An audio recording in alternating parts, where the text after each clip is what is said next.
আসসালামু আলাইকুম বন্ধুরা, সবাই কেমন আছেন? আশা করি আলহামদুলিল্লাহ সবাই ভালো আছেন। তো বন্ধুরা, আজকে আপনাদের জন্য আমি অনেক আকর্ষণীয় একটা বাউন্ডারি দেওয়ালের মধ্যে কিভাবে ডিজাইন করা হয় এই বিষয় নিয়ে আজকের এই সম্পূর্ণ ভিডিও।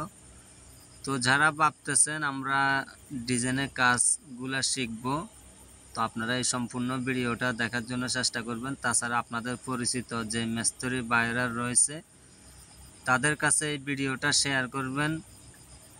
তাছাড়া যারা এখনো এই চ্যানেলটা সাবস্ক্রাইব করেন নাই, সাবস্ক্রাইব করে বেল বাটনটা অল করে রাখবেন, ভিডিওটার মধ্যে একটা লাইক করবেন। তো আমরা এখানে যে স্টেপ দাগগুলো দিয়েছি এগুলা উচ্চতা হচ্ছে 8 ইঞ্চি।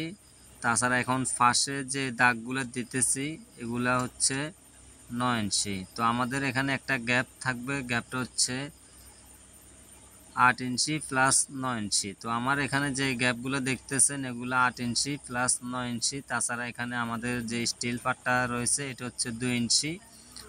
তো মাঝখানে যে বোয়াটার স্টেপ এটা হচ্ছে 2 ইঞ্চি। তো আমাদের সম্পূর্ণ দাগগুলা টানা হয়েছে, এখন আমরা ডিজাইন করব। এটা হচ্ছে আমাদের রুইতন ডিজাইন। তো এরকম একটা আপনারা ওয়ার্কশপ থেকে ওয়ার্লিং করে এরকম একটা রুইতন তৈরি করবেন 7 ইঞ্চি প্লাস 5 ইঞ্চি। তো এটা দিয়ে যখন বাইরে ভিতরে খুদ দিয়ে টানবেন তখন এরকম ডিজাইন হবে।